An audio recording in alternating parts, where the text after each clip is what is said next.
আজকে একদম নতুন রকমের একটা রান্না শেয়ার করব, যেটা চিরাচরিত বাঙালি রান্নার থেকে একটু আলাদা।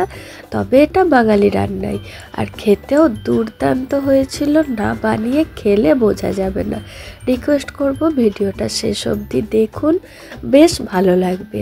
তবে আজকে ভিডিওটা দিচ্ছি ঠিকই, আমার শরীর ভীষণ খারাপ, আমি ভালোভাবে রান্নাও করতে পারিনি, আর এই যে ভিডিও এডিট করতে ভয়েস দিতে খুবই কষ্ট হচ্ছে।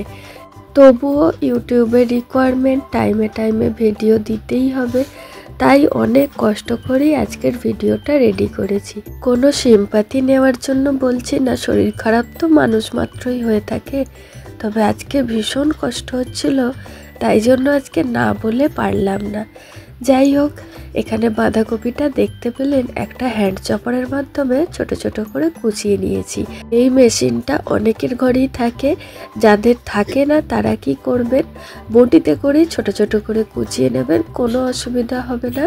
আর এই রান্নাটা করার পর আমার মনে হয়েছিল যে বাঁধাকপিটা নুন মাখিয়ে একটু জলটা ঝরিয়ে নিলে ভালো হতো। কারণটা কি সেটা আমি পরে আগে ভিডিওতে বলে দিচ্ছি।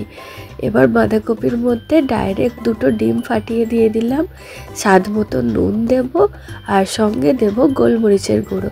এই সময় একটু ধনেপাতা চাইলেও দিতে পারেন। আমার ডিমটা একটু কম হয়েছিল বলে আমি পরে আবার একখানা ডিম দিয়েছিলাম এতে, সেটা আর দেখানো হয়নি। একটু অসুবিধার মধ্যেই করছিলাম তো, তাই জন্য আর সবটা হয়ে ওঠেনি।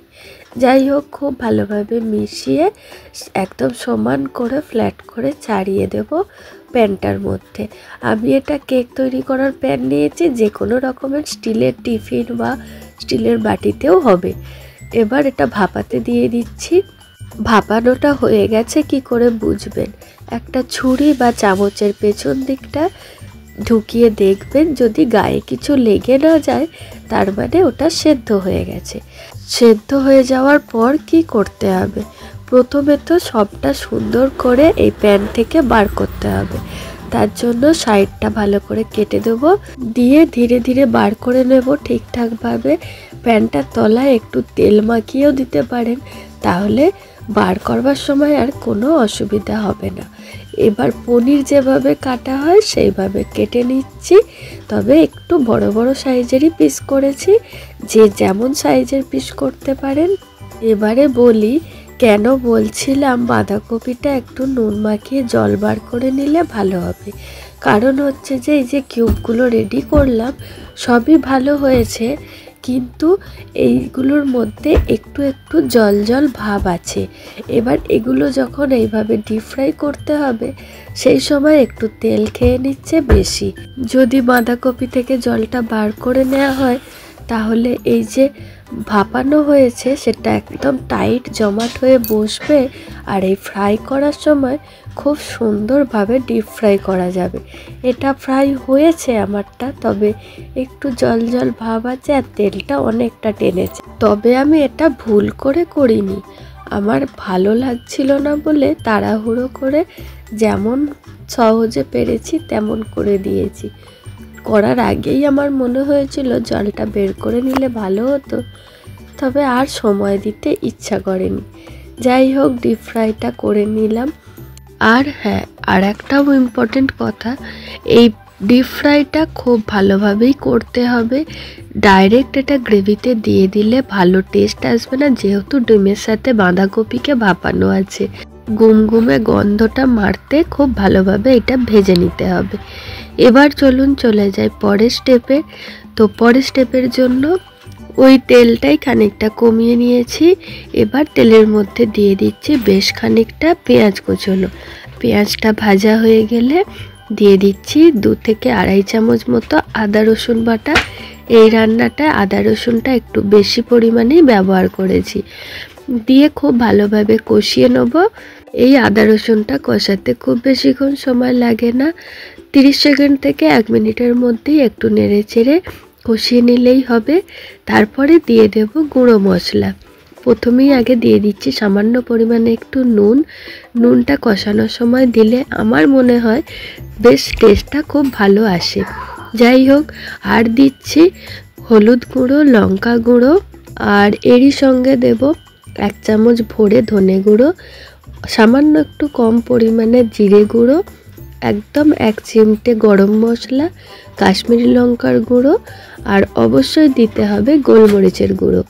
এই গোলমরিচের গুঁড়োটা এই রান্নার জন্য খুব ইম্পর্টেন্ট, একটা টেস্ট মেকার মশলা বলা যেতে পারে।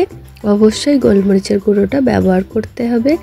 আর এই কষানোর সময়তেই দিয়ে দিয়েছি ধনেপাতার গোড়ার দিকটা। মশলার সাথে কষালে টেস্টটা খুব ভালো আসে, একবার করে দেখবেন, বেশ ভালো লাগবে। যাই হোক, মশলাটা খুব ভালোভাবে কষানো হয়ে গেলে এখানে এবার দিয়ে দেব টমেটোর পেস্ট, যেটা আমি ভিডিওতে দেখাতে পারিনি, মুখে বলে দিলাম, কথা অনুযায়ী করবেন, ভালো লাগবে।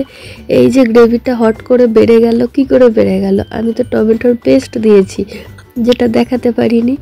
যাই হোক, টমেটোর পেস্টের জায়গায় টক দইও দিতে পারেন, তাহলেও খেতে ভালো লাগবে। আবার দুটোই দিতে পারেন। আমি টক দইটা একটু অ্যাভয়েড করেছি, আমি একটু অন্য রকমের স্বাদ চাইছিলাম, তাই জন্য। যাই হোক, টমেটোটাও দিয়ে খুব ভালোভাবে কষিয়ে নেব। এটা থেকেও যখন একদম তেল ছাড়া ছাড়া হয়ে আসবে, সেই সময়তে দিয়ে দেবো সামান্য পরিমাণে একটু জল। খুব বেশি ফোটানোর তো দরকার নেই, তাই জন্য খুব অল্প জল দিয়েছি। জলটা দেওয়ার পর কড়ার গায়ে যে সমস্ত মশলা লেগে পুড়ে গেছে, সেগুলো জলের সাথে মিশিয়ে দিতে হবে। এই মশলাগুলোর আবার অসাধারণ স্বাদ হয়, একদম কিন্তু ফেলে দেওয়া যাবে না কোনো কিছুটাই। যাই হোক, জলটা ফুটে গেলে একটু ধনেপাতা আর ভেজে রাখা বাঁধাকপি ডিমের যে কিউবগুলো আছে সেগুলো দিয়ে কিছুক্ষণের জন্য, ওই 2 থেকে 3 মিনিটের জন্য একবার একটু ফুটিয়ে নেব। খুব ভালোভাবে একটু মিক্সড হওয়া দরকার, তার জন্যই ফোটাবো। কি আজকের রেসিপিটা কেমন লাগছে? বেশ একদম অন্য রকমের নতুন স্বাদের একটা রান্না না? বানিয়েছি নিজের মন থেকেই, কেমন লাগলো জানাবেন। আর এই রান্নাটার কি নাম দেয়া যায় সেটাও আমাকে একটা কমেন্ট করে জানাবেন তো। যার নামটা আমার ভালো লাগবে তার নামটাই আমি ছবি সমেত, নাম সমেত মেনশন করব আমার নেক্সট ভিডিওতে। যাই হোক, ফাইনাল লুকটা দেখে নিন, কতটা সুন্দর দেখতে লাগছে। এটা যতটা সুন্দর দেখতে লাগছে না, তার থেকেও বেশি সুন্দর খেতে হয়েছিল। কি করে বুঝবেন? বাড়িতে তার জন্য একবার বানিয়ে দেখতে হবে। ভিডিও ভালো লাগলে লাইক, শেয়ার, কমেন্ট করতে ভুলবেন না।